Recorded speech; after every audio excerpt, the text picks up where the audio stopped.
Startup founders are known for pushing themselves to the brink, especially those high-tech, focused on rapid growth, really for entrepreneurs in all industries. There can be a fine line between passion-driven success and overwhelming burnout. So what if you could use neuroscience and strategies to not only evade that burnout, but also to get what you want?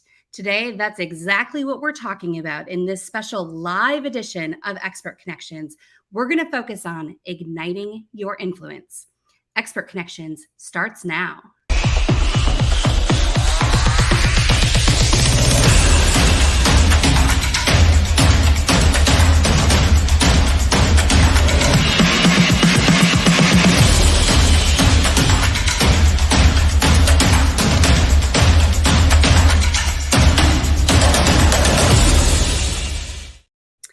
Influencers and deal closers share a crucial advantage.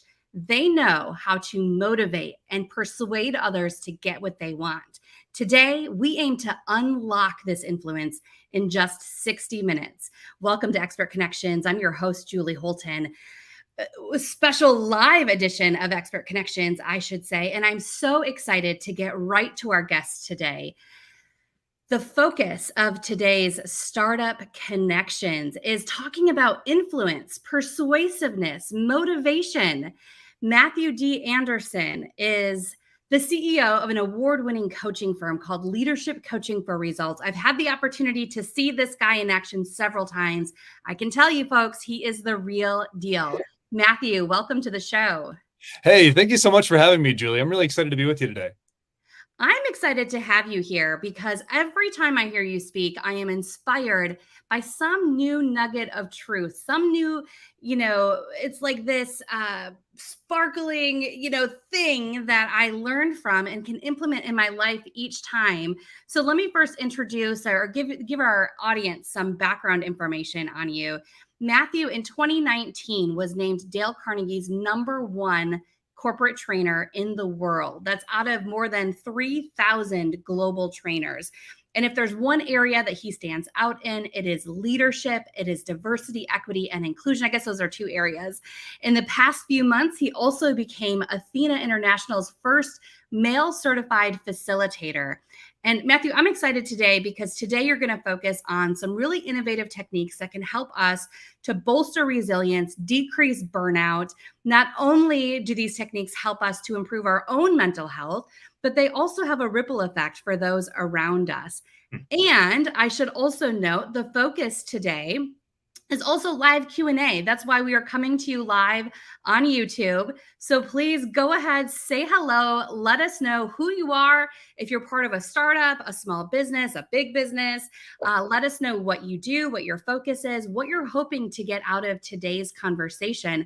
Matthew, I have some questions prepared for you, but I really want our audience to chime in and to add to this today. So hello to David, hello to Jacob, who have joined us and have commented. Go ahead, continue commenting. Let us know what kind of questions you have when it comes to pitching or to persuading, to motivating teams, to burnout, perhaps. These are all topics we're going to focus on today. So, Matthew, I want to start talking a little bit about the psychology of startup founders in general, because it seems to me as we're talking about the psychology of, and neuroscience and strategies to really bolster our influence, it also seems like there's a certain type of person, there's maybe a psychological aspect to those who get into the startup world in the first place. So, Matthew, do you think, is there some special brain chemistry that makes some people more likely than others to take the risk of being a business founder, to take the risk at, a high-tech startup? What are your thoughts on that? I'm glad you asked that question. It's funny. I had an opportunity before COVID. I was actually the executive director of a mental health nonprofit, and I'd worked in the mental health space, particularly with youth, and with adults. But I was working with youth directly for some time. And one of the things that was really interesting is in working in the mental health space, and that's really why I focus more on the neuroscience and the psychology of leadership, is because it's really like, it doesn't matter what industry you're in. These things are true. We lead our friends, we lead our family, we lead our colleagues, our peers, our community members. Anytime someone says, I don't know, what do you want to do? They're saying, please lead me, right? And so like when our brains are processing in such a way and they operate in such a way, and it doesn't matter even if you have a traumatic brain injury, in most cases, our brains are pretty well wired the same way. About 99.9% of the wiring is identical. So what works for you works for me. Now, you asked your question, what makes startup founders different, or is there something that makes them different? I would say that there is. It's not necessarily in the wiring. It's not necessarily in the processing power of the individual, but really what it comes down to is the resilience. That it takes a lot of resilience to be in business for yourself. And I mean, I had partners previously. I'd been in business as an owner for almost a decade now, and so I had partners, and I knew it was hard with partners. And then when I separated during COVID and started my own firm and just by myself, I was like, oh wow, this is even different by yourself, right? So I mean, it really requires that you be highly, highly resilient. I have 6 clients right now who had plans to do things that completely changed based on the economy, and their businesses are doing different stuff right now completely from what they planned. I have 3 clients that are facing bankruptcy because of the economy right now, and their clients are struggling, right? One of my clients was literally in court over an eviction challenge today, trying to keep his business going, because if things just are not going the way that they're supposed to go. And so he had to figure out, how do I buy a little bit more time so that I can figure out this financial issue that I'm getting faced with that's so serious. And as I was talking to all 3 of these clients that are facing these economic challenges and bankruptcy that they're quite possibly looking at, I noticed, and I shared with each of them, I've seen this before too, anytime a business owner kind of gets to a point where it's like finality may be on the horizon, there is a point where a business owner, a startup founder, somebody who's in this space, whether they had this resilience going in or whether they earned it through the process, they get to a point where they go, you know what? The world is going to keep spinning tomorrow, whether this is going the way I want it to go or not. And if I have to hang it up, I'm just going to have to figure out how to keep going anyway. And they make the decision to either, go work for someone else again, or to, go find new funding and start over. And so what it really, really does come down to, though, is, in terms of a difference, it comes down to resilience. What's good about that is we can all improve it. So if you feel like you don't have as much resilience as you want, my God, I haven't had as much as I have today. I haven't. It took COVID for me to be as strong as I am today. But the reality is we can all get stronger. And if we're not pleased with where we're at on resilience, we can improve that. And that's what we'll focus on today. And I know that's where the neuroscience comes in. It's so interesting as you're talking, I realized that I basically asked you to like self-diagnose, because here you are as a business founder and you're talking about the psychology that it takes to have the nerve or to have, the courage to step out there. Although I think it's interesting, Matthew, I don't know what you think about this, but often when I'm coaching startups, when I'm coaching any type of small business owner, someone who's just starting out, and just venturing, just putting that toe out to take that leap. It's the mindset that we have when we're working for someone else, that we tend to think we're safe. We think we're secure. We have the 9 to 5. We have that salary. There might be a ceiling on that salary and a cap on the number of hours we work, which then caps our salary. But there's also that potentially false sense of security. I was having lunch the other day with another business owner whose husband, after 30 years, lost his job in a job that he had no idea he ever had, the possibility of losing. So oftentimes I think it's interesting, the mindset of someone who's in the 9 to 5 compared to the entrepreneur. There might be that false sense of security at times versus knowing what we can build for ourselves and having that confidence to do that. So that confidence is where I want to come to next, because this comes up repeatedly when I'm meeting with startup founders, talking about where does that confidence come from? How do you build that confidence? For instance, I'm working with a startup founder right now. She has just an incredible idea that is moving forward, making great progress. She's seeing a lot of success already, a lot of early results. And yet she still doesn't feel confident when pitching to investors, or frankly, even when pitching to potential partners. And we know down the road, she'll be pitching to customers. And so where does that confidence come from, Matthew? Because I have a feeling that you have some neuroscience strategies to help with that. Yeah, so this is a really, really important question. This is a great question. It impacts so many of us, right? And not only does it impact so many of us, but it impacts most of us multiple times in our lives. The aspect of this that I find to be the most interesting is anytime we're doing something that's new, even when we're in a groove. Like, so I started this company that 2.5 years ago, and I've been in this space for a decade. So I mean, I already really knew what I was doing in terms of the space. I had been partners in the space. I knew how to do this kind of stuff, and yet doing it on my own was dramatically different than doing it with a name like Dale Carnegie behind me, which I had for a number of years. And so I needed to figure out, how do I position myself in a way where people actually believe I'm credible, because now I don't have the credibility that I once had. I'm just some guy doing something, and who am I? And I know as startup founders, a lot of us sometimes feel that way. We'll feel the insecurity of, I don't have the big beautiful building, or I don't have the fancy shiny website, or I don't have the funds to do the marketing, right? And so all those things that we go through, unless we've got, we're very fortunate to have financial backing, and with some of the work that we're doing, it can, and even when you've got that, the stakes are higher actually when you've got it. The challenge is, how do we make ourselves believe what we actually really already believe? Like, you wouldn't have started doing this if you didn't believe in it. I mean, nobody should start a business if they don't really believe what they're doing. Nobody should, because they're gonna fail, right? And the reality is, no small business owner, no startup founder really is foolish enough, because it's just too hard to do. You're not going to stumble into starting something by accident, not like this, right? And so how do you get the wins to convince yourself that all this work that I've already done, that I know is true and good and going to work, and I've already seen the successes, and I've already done this with other clients who have told me it's working, right? How do we still convince ourselves? It's interesting. We can do this really, really well.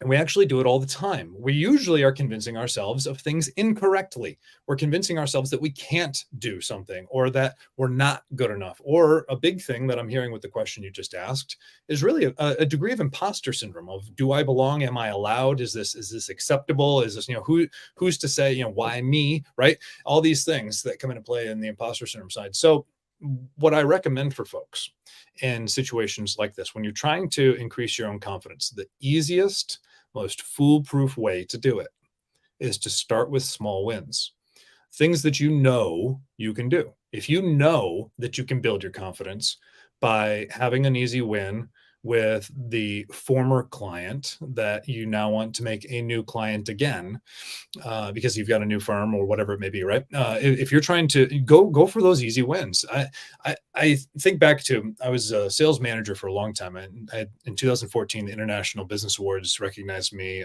for Sales Manager of the Year and Sales Meeting of the Year. I was really honored to get those two awards that year. The sales practice itself is something that I struggle with. The sales management piece, I'm surprisingly effective at, but those are two different activities entirely, right? So for me, I needed to go back to figuring out, okay, well, I'm strong in one aspect, but I don't have a team to manage anymore. I got to figure out how to manage myself. I used to be able to do this kind of sale. I would do this kind of thing this way, and that worked. Okay, the world has changed. That's not working anymore. Well, what are some, you know what? I just need to go back to the people that I know are going to say yes, instead of trying to go convince someone who's never met me before. And what ended up happening was, you get a couple of these easy yeses, you get a couple of these easy wins, you start to build your confidence, you start to go, hey, you know what? I do know this. I do believe in this. I do remember how to do this. And we just, part of what happens is we beat ourselves up. Like, we really are mean to ourselves, and we say negative things, right? I mean, there's an inner monologue in almost everyone's head, not everyone's head, but in almost everyone's head, there's an inner monologue that runs all the time. And that inner monologue is usually very, very mean, and it's critical, and it's debilitatingly painful for a lot of people. And the reality is, you would never be that mean to a friend, or you wouldn't have a friend, right? And yet we allow ourselves to be that mean to ourselves. I judge myself all the time. There's stuff that I know I should do differently that I don't, because I don't have the time, energy, willpower, whatever it may be, right? Like, if you can only carry 25 things and you've got 30 to carry, 5 are getting left behind, whether you like it or not. That's just how it is, right? And so if we're beating ourselves up, and if we're the ones who are actually causing these problems in ourselves, which in most cases is the case, then what we really should do instead is hold ourselves up. One of the easiest wins that you can give is by holding yourself up, by holding up the good that you do instead of focusing on the bad, focusing on the good. I remember when I was learning to be a coach and a trainer, we were I was very fortunate when I was with Dale Carnegie. I had really deep pedigree where I was two individuals removed from Dale Carnegie himself. So the actual training pedigree that I got was remarkable, and the integrity of the work that we did was just absolutely beyond the standard. We held ourselves to a very, very high standard. And so my experience as a coach, I was fortunate because it was just so rigorous. I was fortunate that I was able to move quickly. But one of the things that was true is because it was so rigorous, we were very critical of ourselves. And so we actually had to train ourselves to not be critical. And so there was a whole process that we used, and a version of it that I now use and I share with folks is, don't try to be perfect. Don't try to score 100% on whatever it is you're trying to do right now, particularly if it's your first go, right? If you're a startup founder and you're aiming for 100%, I can tell you for a fact, you will be miserable, you will not be happy, and you will fail. Right? You're just not going to be successful, not aiming for 100%. But I can tell you what, you aim for 80%, that's a B, and an 80% is pretty freaking good. Because isn't it so interesting, Matthew, that culturally, especially here in the US, 80% is awful. 80% is failing because you're not at that 100%. And so it's ingrained in us from a very early age that if you're not hitting that 100 mark, then you shouldn't even show up. But how realistic is that even, right? Exactly. It's just not. And we're not going to hit it, right? And what's great is, you can't have incremental growth at 100% either, because you're just not at 100%, or your 100% is, degrading every single time. So you can have incremental growth if you're aiming for 80, right? You aim for 80, then you aim for 82, then you aim for 85, then you aim for 90, then you aim for 92. And you know what? After 5, 6, 7 goes, yeah, you're going to be pretty close to 100. You really will eventually, but it just takes time. And we can build ourselves up just build ourselves up in the process. I love that you're saying that before we can motivate others or persuade others to get what we want, we have to have that within ourselves. So, and I appreciate this, because as you've been talking, I'm thinking, gosh, well, I could give myself as an example of this, an example of that. And, each step along the way in this entrepreneurship journey, or even just in life, of the places where, we are so critical of ourselves. And some of that criticism helps us to grow if we do it in a positive manner. So I want to get to Jacob's question, but before I do, Matthew, what is just one example of how we can start to shift our mindset? One of the things you said was, to be able to shift our mindset to focus on the good that we're able to do. What is one example of how we could work through that process? So I'll build off of the example that I was starting to give a moment ago. When I was learning to coach, I needed to just accept that 80% was good enough, right? And when I finally did, life got a lot easier, because I was so what I started to do was, okay, I aimed at 80% and I got 80%. Sweet. Of that, what's the thing that I'm the most proud of? What was the thing that I expected to go poorly that went better than anticipated? What was the thing that I expected to go average that went better than anticipated? What was the thing that I didn't expect to be able to do at all? Some curveball that hit me that I was able to just knock out of the park, and really hold myself up for the good stuff. And we do this, we can do this. We focus on the thing that really made us feel proud. If we can focus on what we feel proud of, and we should feel proud of our work every single day, or why are we doing it? We really should feel proud of our work. If you can find one thing to feel proud of every single day, you can feel good about the fact that you did something worth noting every single day. Now, somebody else probably didn't notice it, because sometimes what you did is, incremental, not monumental. But hey, you know what? Yeah, there's incremental growth right there. We need to hold ourselves up, because that gives us the easy win. That gives us the ability to build that confidence. And then it makes it easier for us to see it in other people, so we can build the confidence in them. And then they're going to want to follow us, and we're acting like leaders. Absolutely. I love this comment from Aaron about incremental growth, because that's one great takeaway that you've just said there.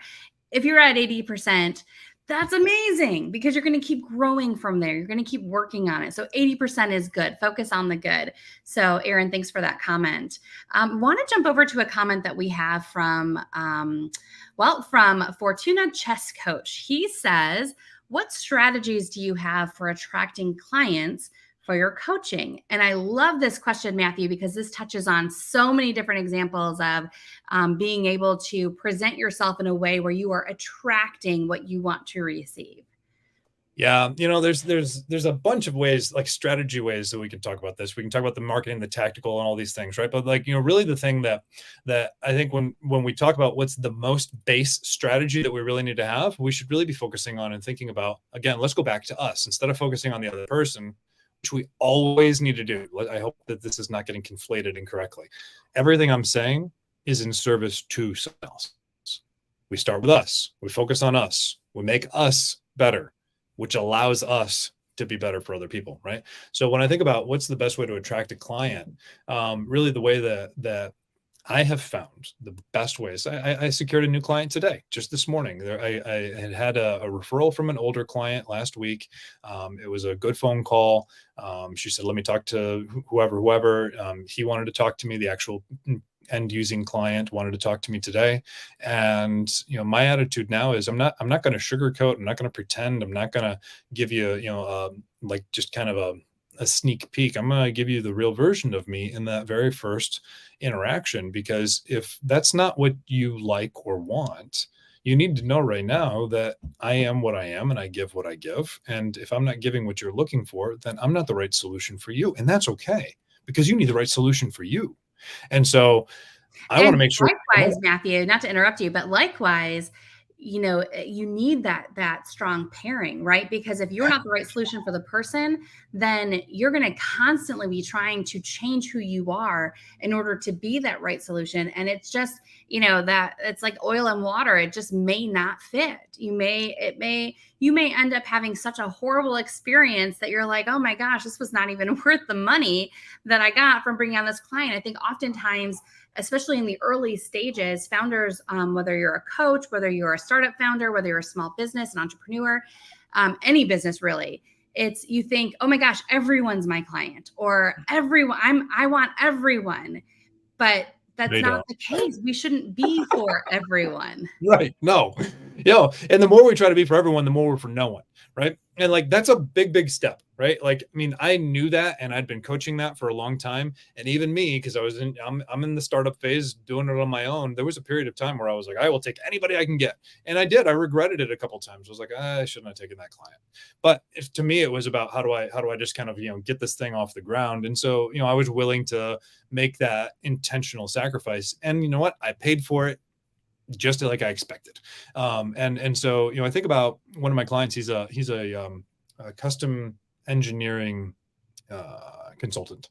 And so he creates all sorts of really fascinating things that don't exist. And he works specifically to create all sorts of really neat application devices for drones, for crops, for really for ensuring the integrity of our food safety, food supply chain.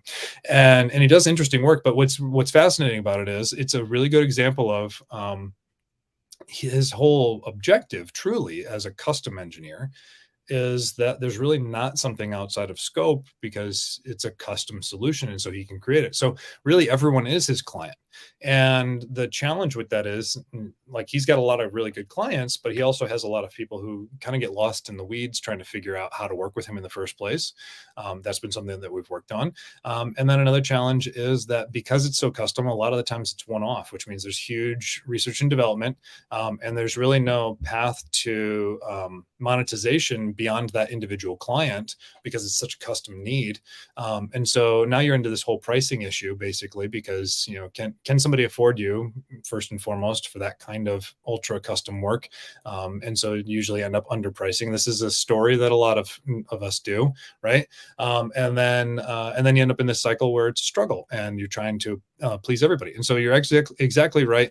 We cannot focus on trying to please everyone. We have to please only those that we really know that we're best at serving. And the way that we know how to do that first and foremost is by really knowing ourselves, what we're good at, what we like, and staying in that lane. I'm not going out of my lane. I know I do really, really great DEI work at the 101 level. I do not do good DEI work at the 401 level. So if you want expert level, advanced level DEI training, then I've got a great friend that I'll refer you to. And if you want really, really, really good intro level training, then that same friend will refer me. And, we both know that we're going to stay in our lane. And I'm not going out of it because I don't want to cause problems that I don't want to deal with. So it's really, really important that, when we're attracting our clients, we know first and foremost, like, who do we want? And then we make sure that we attract them.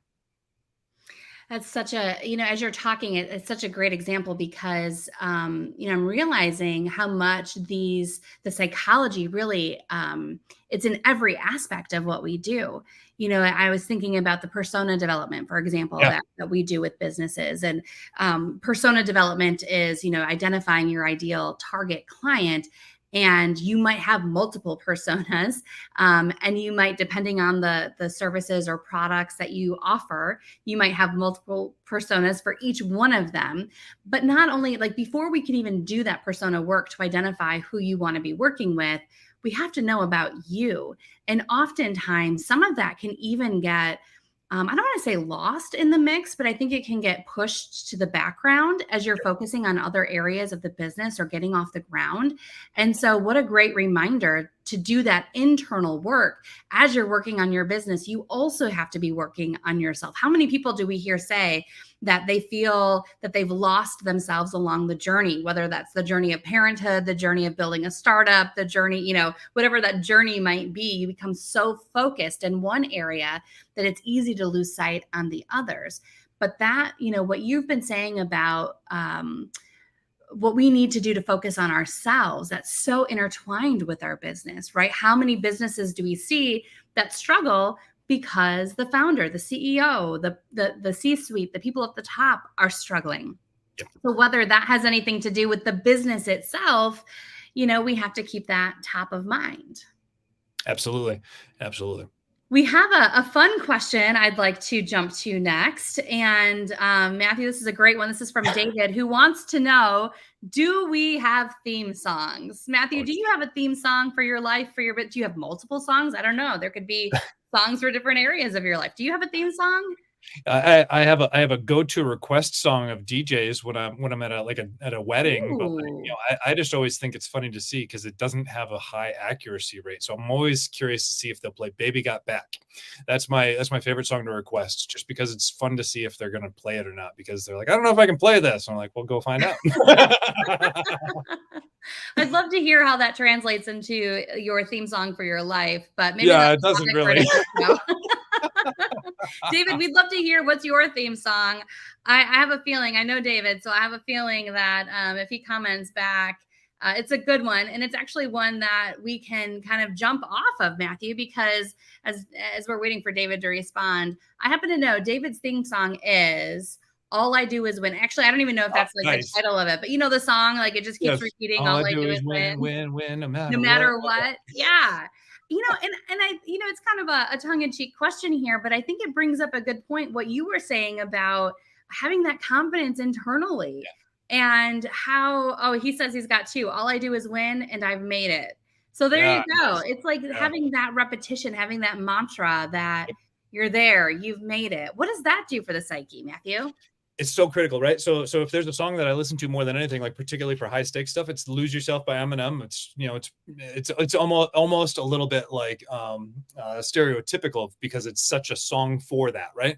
But I like that song. And actually there was a point when I was teenager or maybe college, I actually changed, I started dabbling with trying to like hack my computer and stuff. And I started changing my settings and things, and I clipped out chunks of the song and I made it every time I turned my computer on or off, it would play a clip from the song from Eminem, "Lose Yourself." It would play "Success is my only option, failure's not." And every single time I turned my computer off, that was what I would hear. And every time I turned it back on, that's what I would hear. And so it was a reminder every single time, this is 20 years ago, that like, that's my only option. Success is my only option. Failure's not. And so it's an easy win, actually, because what we're really doing is we're telling ourselves this story. Here's the thing. We tell ourselves stories every day. We tell ourselves what we believe to be true, what we see in the context of the reality that we're experiencing. We believe that the things that are happening around us are true. and we see things through the lens that we operate, and we tell ourselves things that are true that just aren't. A perfect example of this is I'm a big guy, 6'4", 200-pound guy, like big dude, right? And so when I'm in front of people on a stage, you'll say like, hey, is this am I scary? Do you feel safe with me, or do you feel scared around me? And by the time I ask that question, they usually are relatively comfortable with me and they feel good. And they're like, no, I feel safe with you. All right, cool, fine, great. And I've moved around the room, so people have seen how big I am, right? And so I'll then ask this, I'll say, okay, great. So now imagine it's dark out and we're in an alley and I'm wearing a hoodie. Do you feel safe, or do you feel more threatened? And they're like, oh, I feel more threatened. So why? I'm actually going to keep you safe. I'm bigger than you. And you just said that you feel safe with me, but now it's dark and I'm wearing a hoodie and you're scared. Your brain is lying to you. The context has changed. And so you think something new, even though what is true has not changed, right? So what we can do is we are telling ourselves stories all the time. This is why we like some people and dislike other people. If you've never experienced that, try naming a kid, right? So you realize how many people you don't like when you're like, I am not naming them that. Right. And that's a story that we've told ourselves, that people who have that name behave this way. Right. Like that's a story we've told ourselves. So what I was doing, I didn't know it at the time, but what I was doing was I was telling myself a story every time I turn my computer on or off, that success is my only option, failure is not. And we can do that with whatever message we want to tell ourselves. And we can give ourselves an easy win, and we can hold ourselves accountable, and we can give ourselves like, hey, you know what? You did win on this. Today you got out of bed and you didn't want to, and you took a shower, which you really didn't want to, right? Sometimes that's the win for us. Sometimes it's as simple as that, because that's where we are. I've been there before. I've been that depressed. I've been that heartbroken over the business. And the reality is we'll all be there again. So how do we make sure that when that comes, we're prepared? Well, this is how we tell ourselves the story that we want to believe, and you will believe it. The good news is you can't control this. The bad news is this is already happening and you can't control it. So you need to be aware of it to change it, because you've already told yourself a million stories that aren't true, and a lot that are, but now you can tell yourself stories on purpose. You also mentioned something really good there, Matthew, that I so appreciate. It hits close to home. We focus so much on the end result that we often do not celebrate the wins along the way. And the wins don't have to be major. The wins, it doesn't have to be just closing the deal. The win could be having the opportunity. The win could be what you learn throughout the process. And I know like sometimes that sounds really cliche, because when you're in the moment and maybe you've just lost a deal, or there's been a twist or something that just does not feel good. It does not get you closer to where you want to be, then it does sound like a cliche. And it's like, F that, because it doesn't feel good and it's not what I wanted and it's not what I've been working so hard to get. So I get it. Like that's very much my mentality. I for a very long time have been focused on the outcomes, because the outcomes are what truly make a difference and matter.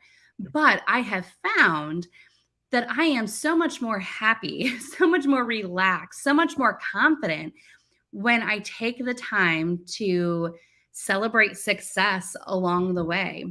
It's actually something that I've picked up on because of what we do with our 15-year-old at night before bed. And we focus on one thing that we're proud of from the day, one thing we're grateful for from the day, and one thing that we're excited about for the next day. And I can't even begin to tell you how many, when you've just lost a client, or you've just had a deal, start to unravel, or you're just in the middle of the mess, the last thing you want to do with your child, even a teenager, is talk to them about the messiness of it. Yeah. But I find that even that process helps me to identify the things that are still positive, and help me to share why the negative hurts the way it hurts. But yet I still have this brighter outlook for the next day. So whether it's, whether it sounds, too good to be true or cliche or not, it works for me. And I'm hearing from you that it's, it's another thing that works when we're talking about neuroscience. Quick question or quick answer to Dave's question from me. My theme song is probably a lesser known song, unless you're kind of in the, I guess it's mainstream as well, but kind of in the Christian music phase. Need to Breathe is one of my favorite bands of all times. And they have a song called Happiness.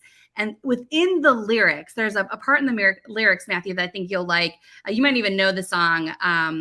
It's talking about the pursuit of happiness. And in the lyrics, he sings, I got dreams that keep me up in the dead of night, telling me I wasn't made for the simple life. And it's, again, all in the pursuit of happiness. And there's something about that is this reminder to me that entrepreneurs, like, we are strong, we are resilient, as you've said, we are hardy, we've made it through COVID, some of us better than others, perhaps some of us rebuilding, wherever that might be. But we know that we were made for more. We know we can keep doing this. So that's my theme song to share with everyone. I love that. That's beautiful. I like that band. I haven't heard that song, but I'm gonna definitely check out that song now. I appreciate that. Happiness. Oh yeah, check out the regular version, but also the acoustic. It happens to be my favorite. So nice. Okay, so keep the questions coming. We'll keep asking Matthew your questions. In the meantime, Matthew, I have a question. So we've been talking a lot about resilience and about the mental strategies for building confidence, creating influence, motivating, persuading.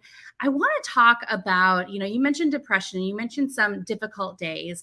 And I know, the numbers show that startup founders overwhelmingly face these days. So I want to talk a little bit about the overwhelm, because also there can be really positive things that cause overwhelm too. I mean, I have worked with founders who are overwhelmed by the opportunities. They don't know which one to focus on. So oftentimes we think of, the failing startups and the burnout that causes. But no, I mean, I recently interviewed for Startup Grind Lansing a founder who just wildly successful, and she exited her company at just the right time, she said, because her mental health was ready to fall off a cliff. And it took her 3 months to recover. And she said she was lucky. It could have taken a lot longer than that, or worse. And so this is very real. Even successful business owners face just unimaginable overwhelm and negativity. So I want to talk about that a little bit. How does focusing, what are some things we can do to focus on our mental health before getting to the burnout? Maybe we're in the stress, that high pressure cooker environment. What's your advice? Yep. So this is really neat. This takes me back, about 6 years when I was working with these high school students and working with mental health resilience in particular. This was a college credit bearing program that we created and taught in class. I was working with these ninth graders. I was 5 days a week for 4 hours. I mean, I was their teacher. I was in their classroom, right? It was such a neat experience to have the opportunity to work with them and to hear. And what I found was, and this is 2018, what I found was back then, 20% of teenagers, and this was real data that was taking place live and in the moment, 20% of teenagers were actively or passively contemplating some form of suicidal ideation or self-harm. That new research has just come out about 3 months ago that 60% of teenage girls are now in that bracket of self-harm or suicidal ideation. I don't know what the exact numbers are for startup founders, but that's the demographic that will be startup founders in the next 10 or 15 years.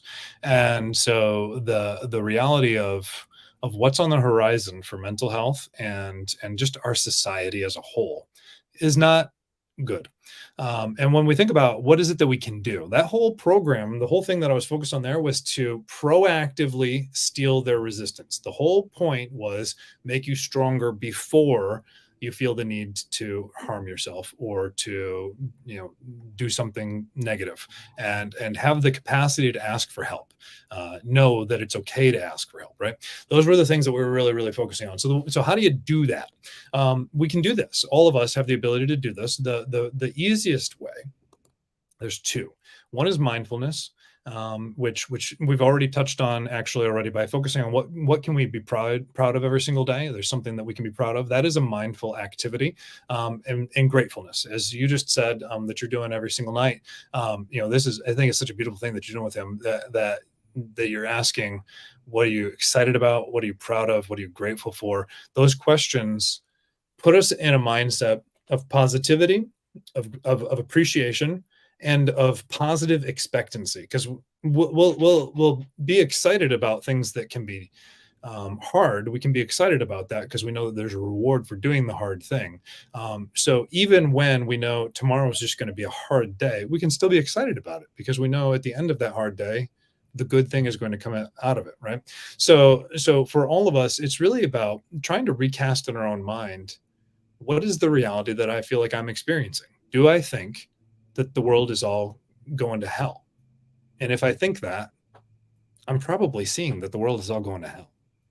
And if I think about the fact that I'm so overwhelmed with all of this opportunity, I don't know how to handle the fact that I've got more work volume than I can handle. That's a problem. That's a real problem. I mean, that's actually a serious problem. It's also a really, really, really good problem. It's the exact opposite of having a cash flow crisis, which, a lot of my clients are facing right now, right? And so when you have too much work and you're overwhelmed by that, it's something that you can actually be grateful for. And then, you know what, maybe let's try to focus on, do we have the ability to collaborate instead of be in competition with those that we feel as though we're competing against? Can we collaborate? I remember working in heating and air conditioning, and we had a duct cleaning firm in town. We did duct cleaning, but we didn't do it very well, and we didn't do it very often. And it wasn't really productive for us. It didn't make us a lot of money. We just kind of did it because we had to, or felt like we had to. This company, that's all they did. They were better at it. They charged less. We knew they were better than us at it. And it's like, you know what? You can't do the heating and air conditioning part, and we do the duct cleaning part, not near as good as you. How about let's just partner up? And instead of me trying to pretend I'm as good as you, I'll just refer to you. And every time there's a problem that you can't handle, you refer to me. And you know what? We got out of the part of the business that we didn't like doing and wasn't profitable for us. And we made more money because we were doing what we were good at. And so when I think about what it is that we can do for ourselves to really, increase this mental resilience for ourselves, we really focus first on holding ourselves up. We focus on what we're grateful for, and we focus on the fact that, like I shared with those other founders, the world's going to keep spinning, even if the world all feels like it's coming to an end. It feels like it to you, but you're just one of 8 billion people. Sorry. And the world is not coming to an end. It's going to keep spinning, and you're going to keep living. It's not the end of everything. Let's put it back into context, and it takes the wind out of the sails entirely. Yeah. And there's always support. Yeah. Always, no matter what the hardship is. That's the incredible thing that I found especially in our entrepreneurial community in Lansing, Michigan, where we're broadcasting from today. But no matter where you are, there is always support, especially in this digital world of being a click away. I really like what Fortuna Chess Coach has said here. The world is so focused on what we are not and where we need to improve. But the message that many need is that they are okay and you are doing great. I really like that. So yes to that, Jacob. That's awesome. We have another question here. Great. And this one comes from business executive ideation. She says, I have heard a debate between resilience and tolerance.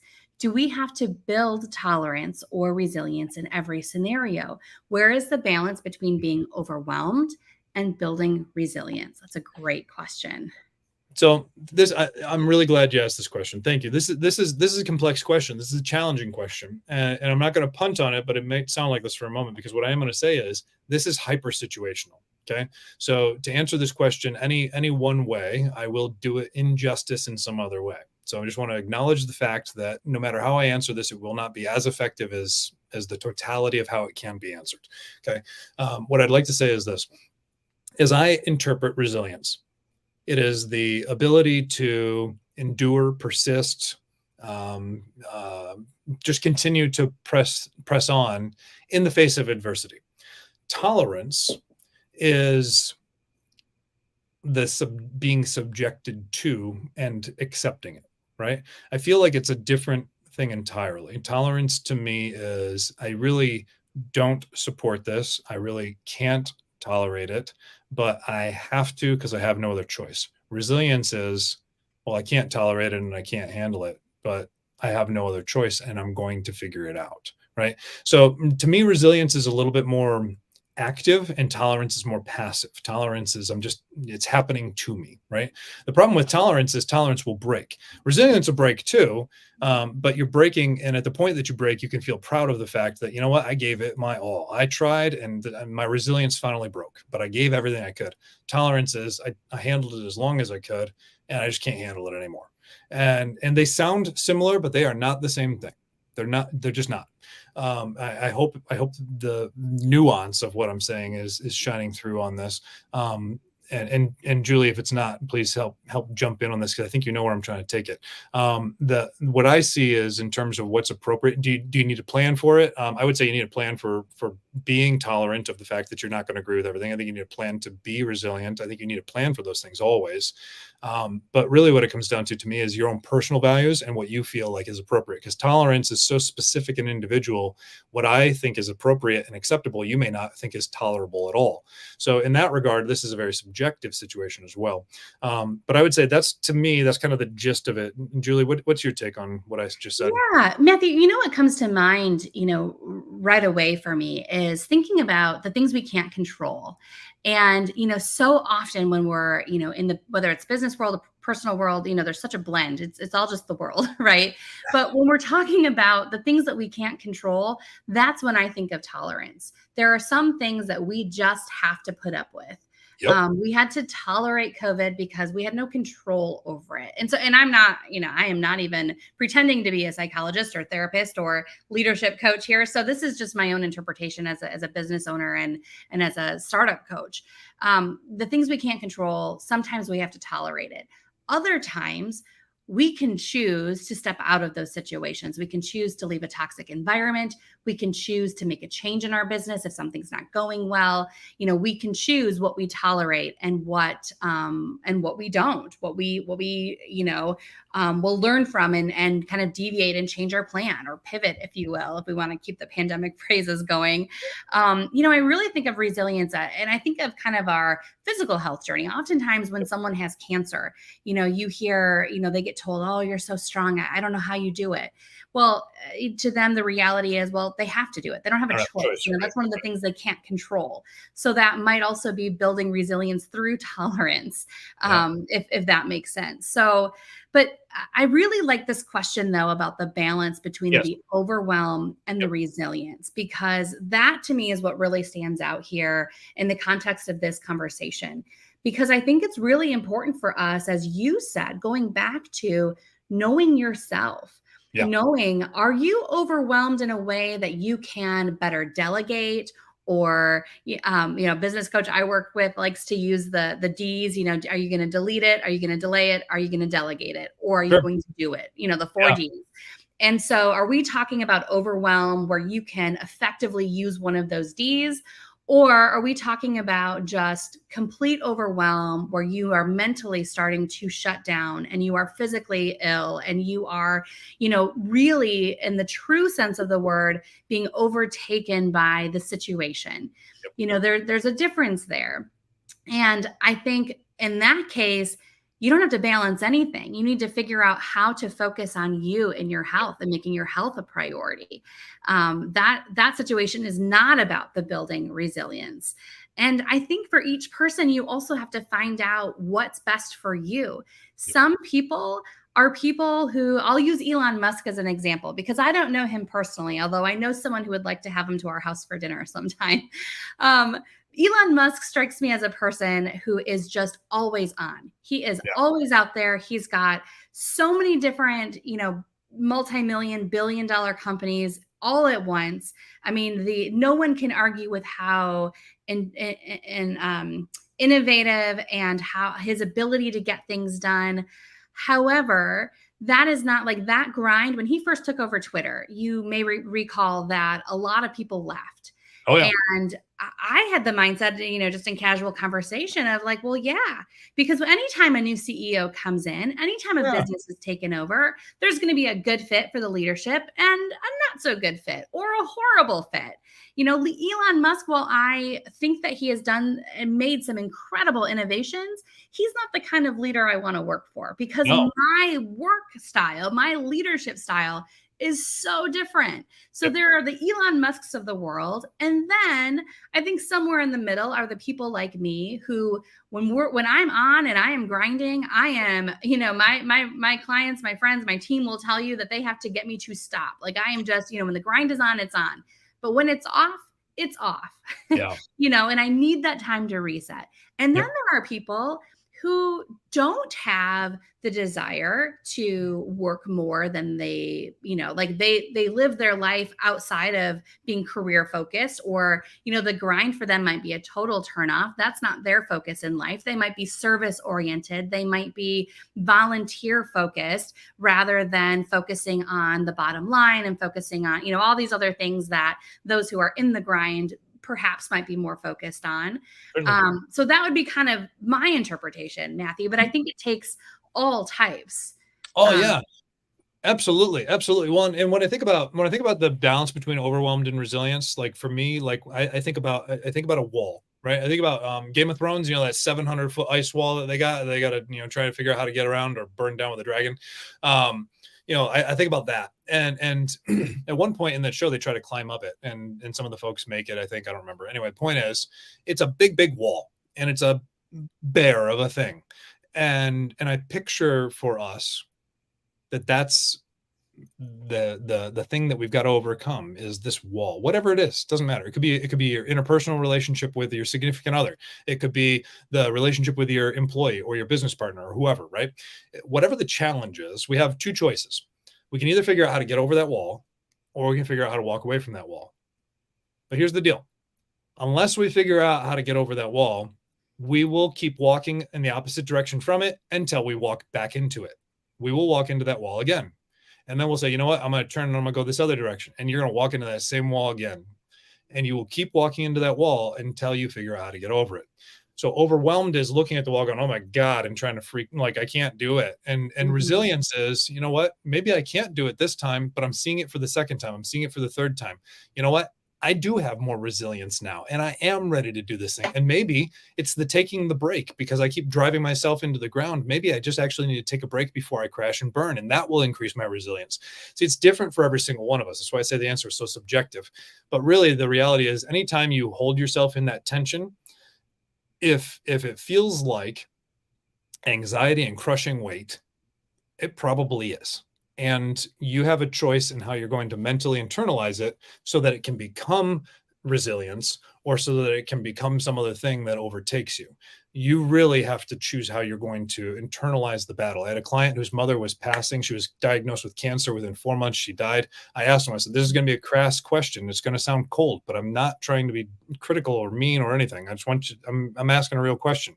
Your mother's going to die one way or the other. I'm sorry. Do you want to try to take the opportunity to use this death to grow in the way that you want to, and she wants you to? You can use this very painful experience as in a positive way, or it can be a negative experience that just is. So how do you want to use it? I was like, I know this sounds weird and morbid, but like, I'll walk with you either way. And he's like, I want to grow. And I was like, all right, it's going to be a different journey then, but let's do this. And I tell you what, he was so happy and peaceful about when she passed. He's like, I have never been who I am for my brother and my father. I have never been who I am. I would have never done the eulogy. I could have never done this. I wouldn't have been able to do that. He's like, if she didn't pass, I wouldn't be who I am right now. Like, I needed that to happen to be who I am. And as much as I don't want her to pass, like, I chose to turn it into something good. I would say that's true for all of us. We have that opportunity.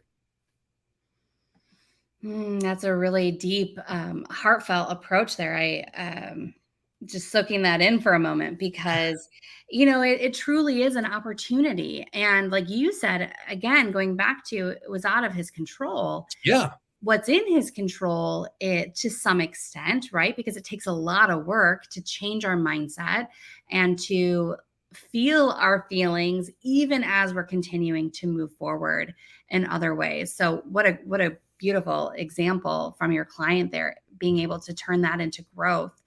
We have about 5 minutes left, so get any final questions in. Great question here, I think, as we kind of wrap up, Matthew. Is the practice of gratitude or acceptance the secret sauce? I've been really debating this. I think this is cool. I'm glad you asked this question. Executive ideation. Thank you for asking. It's great, because I've been really contemplating this a lot lately. Like, is that the actual secret sauce? Like, is that the thing that we need to do? I'm finding more and more that if I can only teach one thing to folks, I teach this. I teach to be, it focuses on gratitude, but it's really about appreciation and recognition, to see it in the other person, and to hold them up for what they do, and to say, I see your effort. I see that you attempted this. I see what you tried. I had a client who had a 2-year project trying to be a secondary vendor. They put $1 million or a couple $1 million into the bid process. It took a long time. The primary vendor lost the bid, so the secondary vendor, my client, didn't get it. It was this big loss. He had thought about leaving his job over it because it was just like, oh my God, what am I going to do? This was 2 years and all this money. Like, I got to go. And so he goes to this leadership meeting the next day, and the CEO says, we didn't win the business, but hey, this guy had we need to hold him up. This is what we learned. This is how we're going to be better next time. This is what we got out of it. Let's appreciate him for all the work that he did. 80 people are clapping for him for failing, right? And this was the guy who, like, the day before was calling me like, hey, I think I'm going to have to quit because I'm so embarrassed. And he called me right after that happened. He's like, oh my God, you'll never believe what happened. He got held up and he felt so good about being seen for his effort, even though he didn't win, right? We're not going to win every time, and our people aren't going to win every time, but we can still hold ourselves up, and we can hold them up for the effort and for working hard to make it happen. When we do that, I would say that is the secret sauce, right? Because if we can do it for ourselves easily and consistently, that's mindfulness. That's really what that is. And what anyone who's trying to really be in control of themselves needs to practice mindfulness, which is gratitude, which is appreciation, which is, all these things, meditation and other things as well. But when we're doing this for ourselves, it also makes it easy for us to do it for other people. And when we do that, we're motivating, we're inspiring, we're empowering, we're doing things that make people want to follow us. And now we're not going to be a leader by accident because they're saying, I don't know, what do you want to do? Please lead me. They're going to come and say, hey, every time things go sideways, you know how to handle it. And you see the stuff that I wouldn't expect you to see. And I don't want you to have my back. And so I'm going to follow you. I don't know where you're going to take me. I don't know if you're going to take me off a cliff, but you know what? I trust you now, and I'm going to follow you. And so I would say there is an element of secret sauce in that. If we can just be grateful for what we have, what we do, and what other people are doing, and we can share that, man, that'll change your game for sure. I think that is just a beautiful way to end this segment, Matthew, because, as you were talking too, I realized that when all else fails, when you feel when you can't even focus on you because maybe you've lost your confidence, you feel like you're in a rut, you're overwhelmed, whatever those negative feelings might be, focusing outward on others can often also help bring us back. And by showing appreciation, expressing gratitude for others, what a cool way to be able to focus on you at the same time. It's such a win-win. I've really appreciated this time with you. Matthew, one final question for you. For anyone who right now is feeling the stress, feeling the burnout, really wants to get in touch with you to maybe talk through strategies, what is your guidance for someone who's really in the throes of it right now? If you're really in it, you need somebody right now. That's just plain and simple. That's it, right?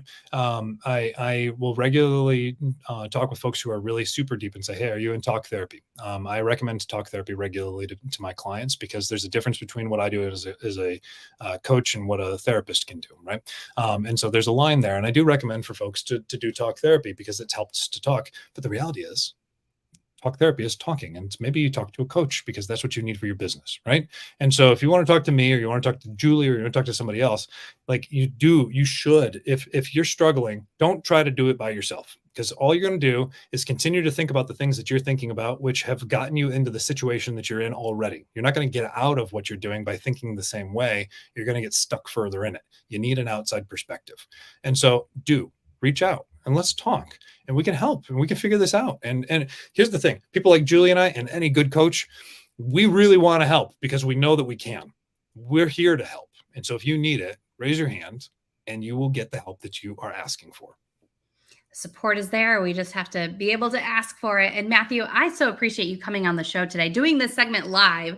I don't know when the last time was that I did a segment live because everything is, chaotic and constantly moving and calendaring. And so we do a lot of things pre-recorded, but I appreciate you coming on live on the show to share your insights, to answer questions today. This is what Expert Connections is all about: connecting individuals, businesses, to the resources they need to keep moving forward and keep growing. Matthew, thanks so much for being on the show. Thank you. And thanks for all of you for tuning in. Make sure to hit subscribe. That is the only way we stay on the air, bringing these shows to you. So hit like, hit subscribe, share the message far and wide, and we will see you next time on Expert Connections.